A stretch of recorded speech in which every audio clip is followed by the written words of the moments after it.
नमस्कार, मैं हूँ राकेश कुमार। आप देख रहे हैं मत अभिमत। मित्रों, आपके हाथ में मोबाइल है, आप यूपीआई से पेमेंट करते हैं, तो आपके लिए यह समाचार बहुत ही महत्वपूर्ण है, क्योंकि अब बैंक ने जो प्रोसेस बदला है, उसके बाद आपका पैसा जो साइबर ठगी होता था, यूपीआई के माध्यम से जो भी उस तरह की ठगी होती थी, उस पर एक बड़ा अंकुश लग सकता है, लेकिन इसके लिए आपको जागरूक होना पड़ेगा। इसलिए इस वीडियो को अंत तक जरूर देखिए। मित्रों, सोचिए, आपके मोबाइल पर अचानक एक यूपीआई पेमेंट का स्क्रीन खुलता है। सामने लिखा है 25,000 भेजे जा रहे हैं। आपको लगता है कि शायद आपने ही पेमेंट किया है, या फिर सामने वाला लगातार फोन करके कह रहा है कि जल्दी कीजिए, अभी पेमेंट नहीं किया तो आपका अकाउंट ब्लॉक हो जाएगा। आप घबरा जाते हैं, स्वाभाविक भी है, और जल्दबाजी में यूपीआई पिन डालने ही वाले होते हैं कि अचानक आपके मोबाइल के स्क्रीन पर एक सवाल आता है कि यह ट्रांजैक्शन संदिग्ध हो सकता है, क्या आप इसे जारी रखना चाहते हैं? और नीचे दो बटन खुलते हैं, एक यस, एक नो। अब जरा सोचिए, अगर उस वक्त आपने नो दबा दिया तो हो सकता है कि आपके 25,000 ही नहीं, चाहे वो 2 लाख भी हो सकते हैं, 5 लाख भी हो सकते हैं, जो आप वो पेमेंट का शेड्यूल बता रहा है, वो बच जाए, सेव रहे, ठगी नहीं हो। लेकिन सवाल यह है कि आखिर बैंक को कैसे पता चलेगा कि कोई पेमेंट संदिग्ध है?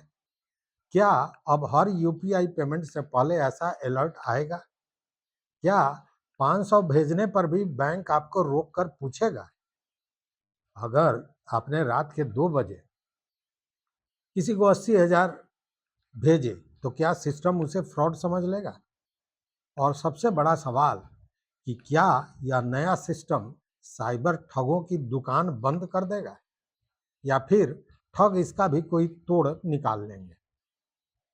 आज की इस खबर को आखिरी तक जरूर देखिए, क्योंकि यहाँ बात सिर्फ यूपीआई की नहीं है, बात आपके बैंक खाते में रखे उस पैसे की है जिसे बचाने की जिम्मेवारी अब सिर्फ बैंक की नहीं, आपकी भी है। मित्रों, यूपीआई जितना आसान हुआ, ठगी उतनी चालाक। मतलब यूपीआई भारत में यूपीआई ने पैसे भेजना इतना आसान कर दिया कि अब जेब में कैश रखने की जरूरत ही कम हो गई। चाय की दुकान हो, सब्जी वाला हो, ऑनलाइन शॉपिंग हो, बिजली का बिल हो, या किसी दोस्त को 100 रुपया भी भेजना हो, तो मोबाइल निकाला, यूपीआई खोला, क्यूआर कोड स्कैन किया, पैसा चला गया। लेकिन इसी आसानी का फायदा साइबर ठग भी उठा रहे हैं। ठग अब सिर्फ आपका एटीएम कार्ड या बैंक पासबुक नहीं देखते, वे आपके डर, लालच और जल्दबाजी का फायदा उठाते हैं। कभी फोन आता है आपका केवाईसी बंद होने वाला है, कभी कहा जाता है आपके पास आपके नाम से एक पार्सल आया है, कभी आपके बैंक खाते में संदिग्ध गतिविधि मिली है, ऐसी सूचना आपको दी जाती है, और कभी कहा जाता है कि आपने लॉटरी जीत ली है, लॉटरी जीत ली है। फिर आपको एक लिंक भेजा जाता है, क्यूआर कोड भेजा जाता है, और ऐसा कहा जाता है कि ऐप डाउनलोड कर लीजिए, और करवाया जाता है।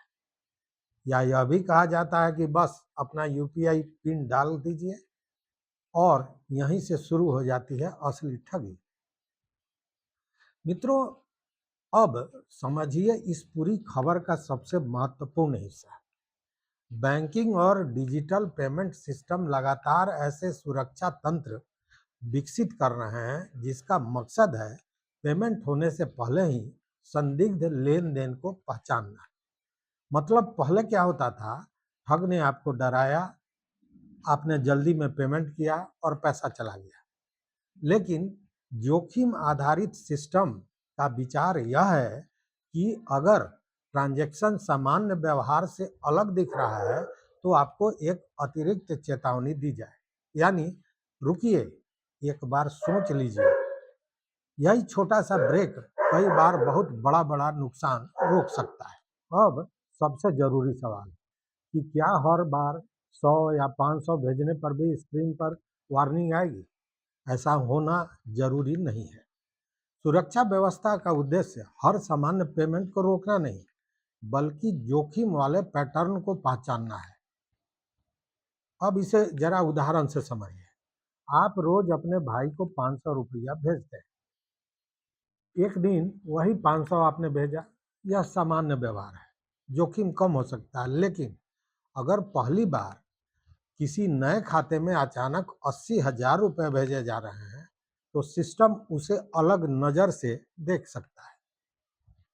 अब दूसरा उदाहरण कि आप आम तौर में दिन में छोटे छोटे पेमेंट करते हैं, लेकिन अचानक रात के 1 बजे 1 लाख रुपया भेजने की कोशिश होती है, तो यह सामान्य व्यवहार से अलग है।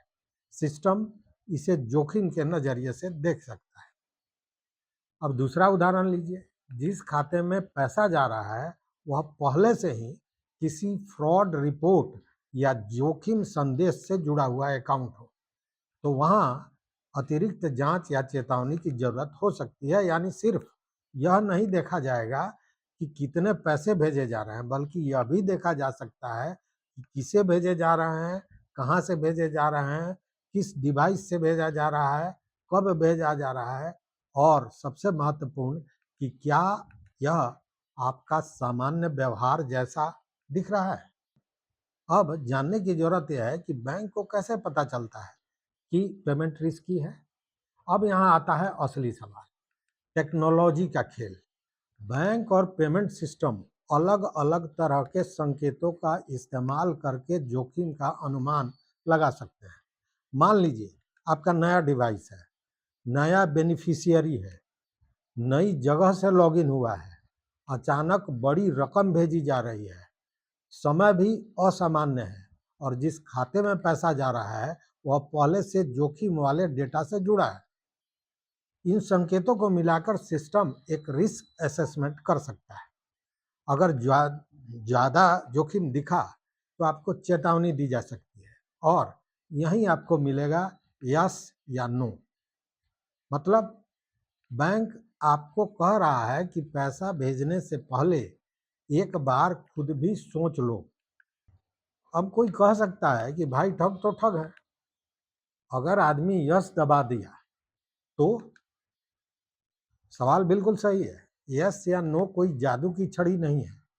यह फ्रॉड को 100% खत्म नहीं करेगा, लेकिन यह एक बेहद महत्वपूर्ण चीज कर सकता है, जल्दबाजी को तोड़ सकता है। साइबर ठगी का सबसे बड़ा जो हथियार होता है, हमेशा तकनीक नहीं होता है। अक्सर उसका सबसे बड़ा हथियार होता है आपकी घबराहट। ठग कहता है कि अभी करो, 5 मिनट में अकाउंट बंद हो जाएगा, अभी पिन डालो, अभी ओटीपी डालो, और क्यूआर स्कैन करो। क्यों भाई, क्यों? ठग जानता है कि अगर आपने सोच लिया तो उसकी ठगी मुश्किल में पड़ सकती है। इसलिए वह वार्निंग आपके दिमाग को एक छोटा सा ब्रेक देती है, और कई बार वही ब्रेक लाखों रुपए बचा सकता है। और इसे ही कहते हैं सोशल इंजीनियरिंग। साधारण भाषा में हम यह समझ सकते हैं कि ठग पहले आपका भरोसा जीतता है, फिर आपको डराता है, फिर जल्दी करवाता है, और अंत में आपसे वही काम करवाता है जिससे पैसा उसके पास पहुंच जाए। वह आपको मजबूर नहीं करता है, वह आपको ऐसा महसूस कराता है कि मेरे पास कोई दूसरा रास्ता बचा ही नहीं है। और यही सबसे बड़ा खतरा है।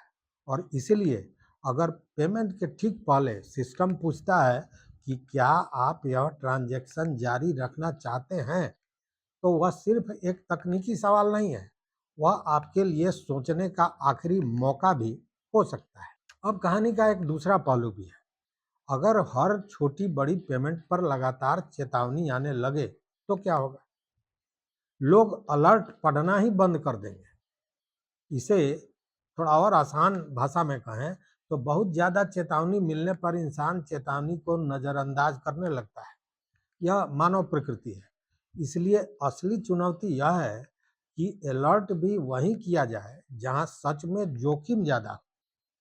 अगर 100 रुपये पर सिस्टम बोले संदिग्ध ट्रांजैक्शन, तो कुछ दिनों के बाद लोग बिना पढ़े ही यस दबाने लगेंगे। इसलिए सुरक्षा व्यवस्था की सफलता सिर्फ अलर्ट देने की नहीं है, सफलता इस बात में है कि सही समय पर सही चेतावनी दी जाए। दुनिया में कई देशों में जो बैंक है और पेमेंट सिस्टम संदिग्ध या असामान्य भुगतान के लिए अलग अलग तरह के सुरक्षा उपाय का उपयोग करता है। वहीं भुगतान से पहले प्राप्तकर्ता की पहचान की भी पुष्टि होती है। कहीं नाम मैच कराया जाता है, कहीं जोखिम वाले ट्रांजैक्शन पर अतिरिक्त पुष्टि मांगी जाती है।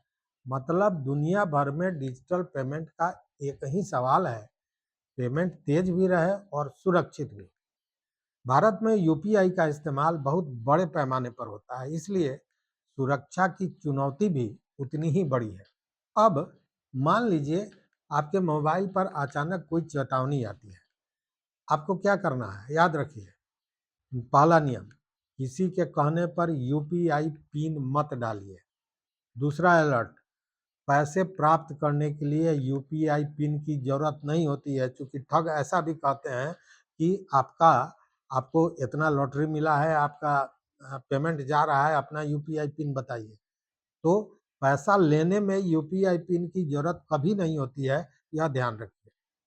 तीसरी जानकारी अहम, कि अनजान क्यूआर कोड स्कैन करने के पहले जरूर 4 बार सोच लीजिए। चौथा अलर्ट, कि किसी अनजान व्यक्ति के कहने पर स्क्रीन शेयरिंग ऐप इंस्टॉल मत कीजिए, क्योंकि जैसे ही आप कीजिएगा तो आपके स्क्रीन पर जो आ रहा है वो उसके स्क्रीन पर आएगा और आपके मोबाइल को वो अपने तरह से इस्तेमाल करेगा, इसलिए यह नहीं होना चाहिए।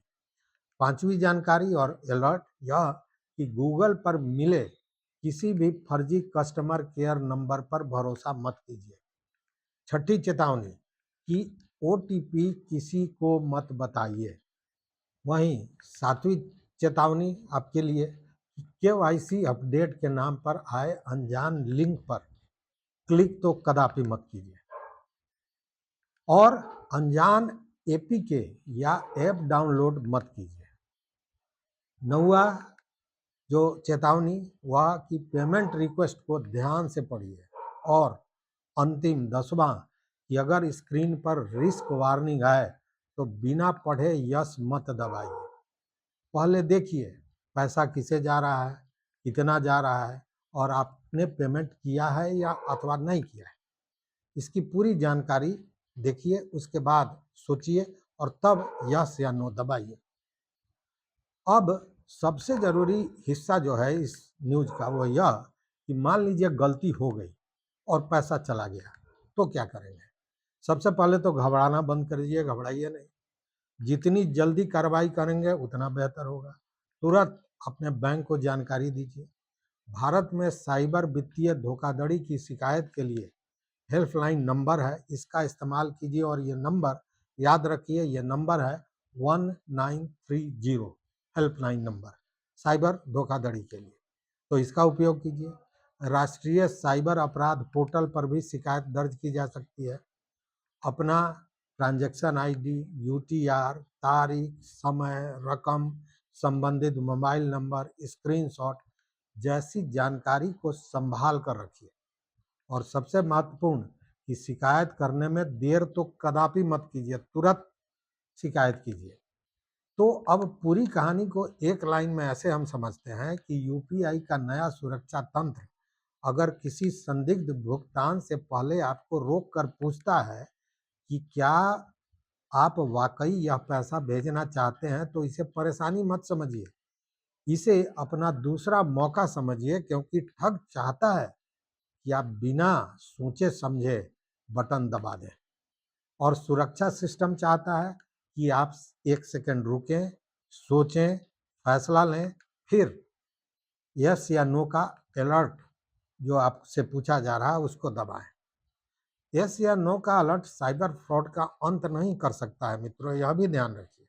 यह सिर्फ सुरक्षा की एक और दीवार है, क्योंकि अगर ठग आपको फोन करके डराता है, आप खुद पिन बता देते हैं, खुद ओटीपी दे देते हैं, खुद क्यूआर स्कैन कर लेते हैं, तो दुनिया की सबसे आधुनिक तकनीक भी हर बार नहीं आपको बचा सकेगी। इसलिए अगली बार आपके मोबाइल पर कोई बड़ा पेमेंट अलर्ट आए तो उंगली तुरंत यस पर मत डालिए। पहले स्क्रीन समझिए, फिर सोचिए। अगर ज़रूरत हो तब नो दबाइए, ज़रूरत हो तो यस दबाइए। क्योंकि अगर ठग आपको फ़ोन करके डराता है, आप खुद पिन बता देते हैं, खुद ओटीपी दे देते हैं, खुद क्यूआर स्कैन कर लेते हैं, जो दुनिया का सबसे आधुनिक तकनीक भी आपको हर बार इस ठगी से नहीं बचा सकता है। इसलिए अगली बार आपके मोबाइल पर कोई बड़ा पेमेंट अलर्ट आए तो उंगली तुरंत यस पर मत दबाइए। पहले स्क्रीन पर पढ़िए कि मामला क्या है, फिर सोचिए, और अगर जरा भी शक हो जाए तो सीधे नो दबा दीजिए। क्योंकि डिजिटल पेमेंट की दुनिया में 1 सेकंड की सावधानी कभी-कभी लाखों रुपए की कीमत रखती है। अब सवाल आपसे है कि अगर आपके मोबाइल पर 500 की पेमेंट से पहले भी ऐसा अलर्ट आए तो क्या आप बिना पढ़े यस दबा देंगे, या एक बार रुक कर देखेंगे कि आखिर पैसा जा किसके पास रहा है? अब फैसला आपको करना है, लेकिन याद रखिए, ठग को आपकी जल्दबाजी चाहिए।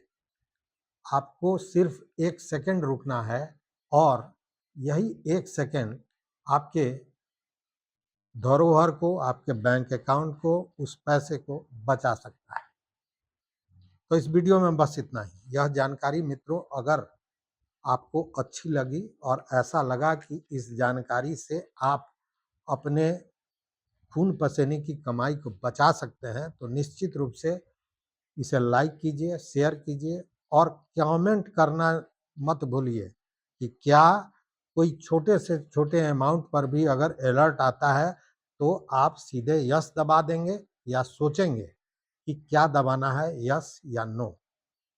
यहाँ तक साथ देने के लिए मित्रों बहुत बहुत धन्यवाद, कोटि आभार। लेकिन अगर चैनल को अब तक सब्सक्राइब नहीं किया तो सब्सक्राइब जरूर कर लीजिए। जय हिंद।